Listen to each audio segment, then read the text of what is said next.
The last thing I remember before the darkness took me was the sound of twisting metal, glass exploding, my steering wheel crushing into my chest, then silence. When I woke up, the world smelled like antiseptic and regret. Hospital ceiling, white lights, machines humming like quiet witnesses, and my son standing at the foot of my bed. Daniel. He wasn't worried. He wasn't relieved. He was annoyed. He checked his phone while the doctor explained my concussion and broken ribs. When the doctor left, Daniel sighed like I'd just inconvenienced his day. "Dad, you really need to stop driving," he muttered. My throat was dry. My chest burned. "I almost died," I whispered. He shrugged. "Yeah, well, you're fine now." Then he leaned closer and said the words that changed everything. "You're becoming a troublesome old man." "Not, Dad." "Not, are you okay?" "Just a problem." Then he grabbed his jacket. "I'll come back later." He didn't.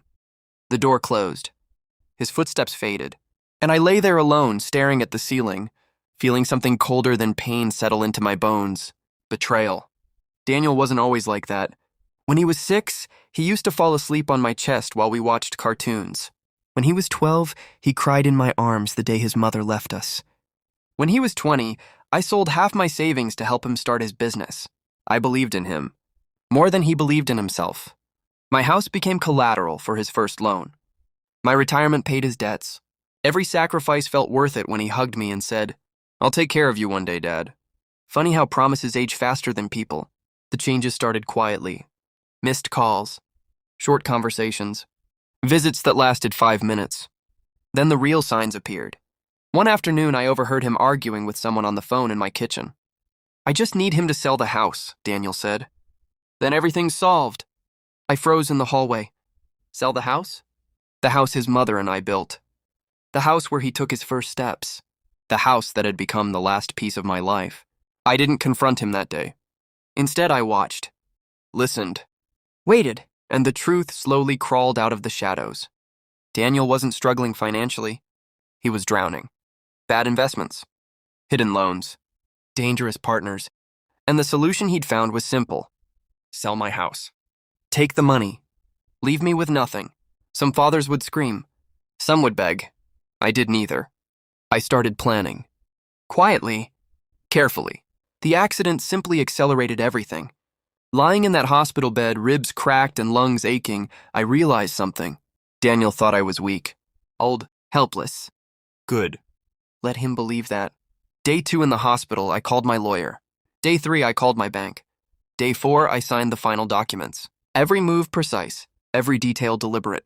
By the time Daniel remembered I existed, the board was already set. 5 days later, he returned.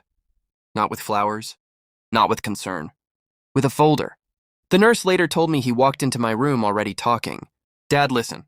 I've been thinking. The smartest move right now is to sell the house." Then he stopped. Because the bed was empty, the sheets folded, the room silent. He frowned. "Where is he?" The nurse smiled politely. "Oh, Mr. Carter checked out yesterday." Daniel blinked. "What?" "He left this for you." She handed him the envelope. And that's when everything started to fall apart. Inside the envelope were 3 things. First, a letter. Second, a legal document. Third, a photograph. Daniel read the letter first. "Daniel, 5 days ago you called me a troublesome old man. You're right about one thing. I've been troublesome. Just not in the way you think." His hand started shaking. Then he opened the legal document. The house was no longer mine, but Daniel didn't inherit it either. I had donated it, fully transferred, to a community housing trust, a place for families who had nowhere else to go. The house would become a shelter, irreversible, untouchable, gone. Daniel's last financial lifeline had vanished overnight. But the photograph, that's what truly terrified him. The picture showed Daniel, sitting in my living room, meeting with 2 men whose faces were very familiar to the police. Loan sharks, criminals. The photo had a timestamp and a note written beneath it. "The police will receive copies of this photo tomorrow morning. Unless you decide to start making better choices." Daniel staggered back into the hospital chair. The nurse said his face went pale. "Where is he?" he whispered. She smiled again. "Oh, Mr. Carter left the city." Which was true. By then I was already halfway across the country, breathing fresh air, driving a new car, toward a quiet town where nobody knew my name. Do I hate my son? No, hatred requires emotion. What I feel now is something simpler. Peace. Daniel wanted the house. Instead, he got a lesson, one that will follow him for the rest of his life. As for me, I survived the crash. I survived betrayal, and for the first time in years, I'm finally free.